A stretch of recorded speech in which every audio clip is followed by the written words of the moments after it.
자식에게 모든 것을 주는 것이 사랑이라 믿었습니다. 하지만 그것은 자식을 괴물로 만드는 독이었습니다. 이제 저는 저를 위해 살려 합니다. 여러분 기억하세요. 노후의 가장 강력한 무기는 자식의 효심이 아니라 나 자신을 지킬 수 있는 지혜와 단호함이라는 것을요. 누더기 옷 입고 쫓겨난 식모 시어머니가 3년 뒤 외제차 타고 나타나 아들 집을 압류한 기막힌 사연입니다. 구독과 좋아요 정중히 부탁드리면서 이야기를 시작하겠습니다. 낡은 보따리 하나가 복도 바닥에 팽개쳐졌습니다. 뒤이어 쫓겨난 건 68배 영자였습니다. 어머니, 양심이 있으셔야죠. 며느리가 소리를 지릅니다. 이제 애들도 다 컸고 저희도 한계예요. 그 쾌쾌한 생선 비린내, 이제 지긋지긋하다고요. 가슴이 덜컥 내려앉았습니다. 빗물에 젖은 목소리로 아들을 불렀죠. 아가, 비가 이렇게 오는데 내가 이 집 해올 때 보탠 돈이 얼마인데. 하지만 아들은 고개를 돌려버리더군요. 엄마, 아버지가 남긴 유산 진작에 다 쓰셨잖아요. 저 사업 힘들 때 도와준 셈 치세요. 요즘 세상에 누가 부모를 끝까지 끼고 살아요? 차가운 복도 타일에 주저앉았습니다. 젖은 보따리를 끌어안았습니다. 슬펐냐고요? 아니요. 제 눈에 서린 것은 서늘한 결심이었습니다. 30년을 파출부로 시장 생선 장수로 일하며 키운 아들이었습니다. 손주 셋을 등에 업어 키우는 동안 제 무릎 연골은 다 닳아 없어졌죠. 하지만 그들이 제게 준 퇴직금은 빗물에 젖은 보따리 하나였습니다. 녀석들은 몰랐을 겁니다. 제가 그 집을 나올 때 손에 쥐고 있던 게 무엇인지. 3년 전이었습니다.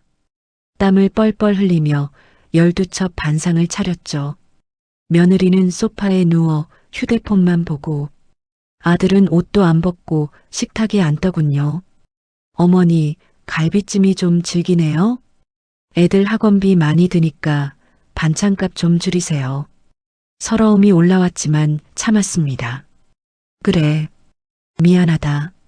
내가 신경 쓸게. 얘야, 근데 내 무릎이 요즘 너무 쑤셔서 병원에 좀.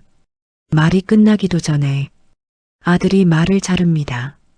엄마, 동네 정형외과 가서 물리치료나 받으세요. 저 이번에 차 바꿔야 해서 여유 없어요.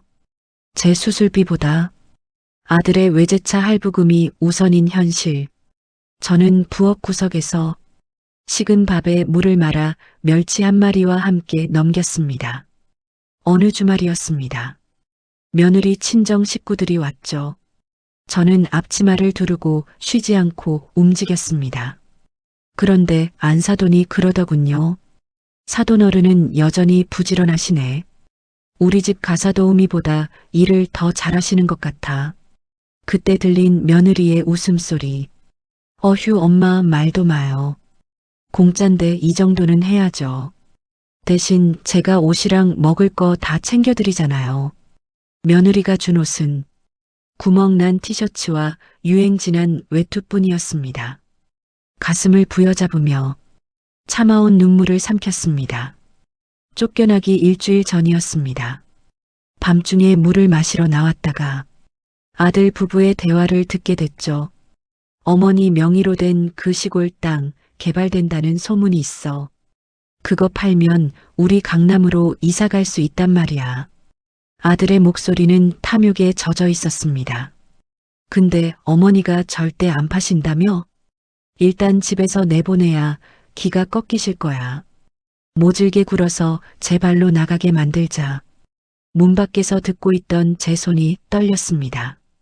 자식이 아니라 괴물을 키웠다는 사실에 온몸에 피가 식는 기분이었죠.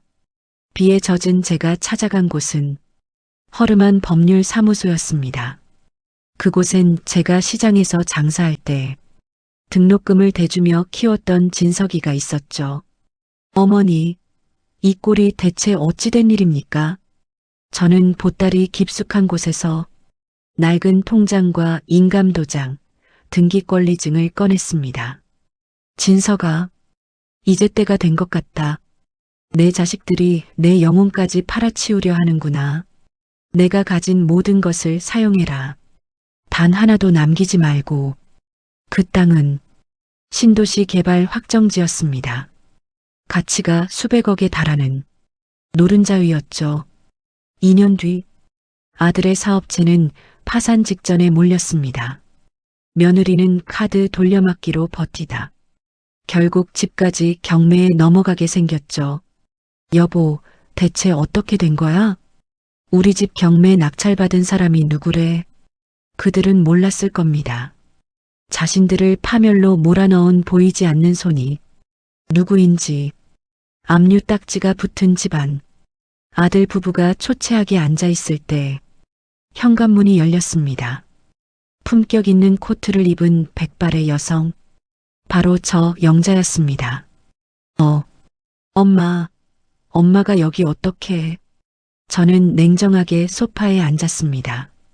이 집 내가 낙찰받았다. 오늘부로 너희는 퇴거해라. 며느리가 눈을 부라리며 묻더군요. 어머니, 돈이 어디서 나셨어요? 그 땅 파신 거예요? 저는 비웃어 주었습니다. 그 땅 이미 재단에 기부했다. 이 집을 산 건 내 평생 모은 비상금과 투자 수익이야. 너희에게 줄 돈은 단일전도 없다. 아들이 무릎을 꿇고 제 바지가랑이를 붙잡습니다. 엄마, 잘못했어요. 한 번만 살려주세요. 저는 그 손을 냉정하게 뿌리쳤습니다. 3년 전 제가 쫓겨났던 그 복도에 이제는 아들 부부의 짐 가방을 던졌습니다. 너희가 그랬지? 요즘 세상에 누가 부모 모시고 사냐고. 나도 똑같이 대답해주마. 요즘 세상에 자식 농사 실패했다고 같이 죽어주는 부모 없다. 내 인생은 내가 책임져라. 뒤도 돌아보지 않고 엘리베이터에 올랐습니다. 거울 속 제 모습은 참으로 단단해 보이더군요. 자식에게 모든 것을 주는 것이 사랑이라 믿었습니다. 하지만 그것은 자식을 괴물로 만드는 독이었습니다. 이제 저는 저를 위해 살려 합니다. 여러분 기억하세요. 노후의 가장 강력한 무기는 자식의 효심이 아니라 나 자신을 지킬 수 있는 지혜와 단호함이라는 것을요. 오늘 사연 어떠셨나요? 조금이라도 감동이 있었다면 구독과 좋아요 한번 부탁드리겠습니다. 다음에 더 재미있는 사연으로 찾아뵙겠습니다. 감사합니다.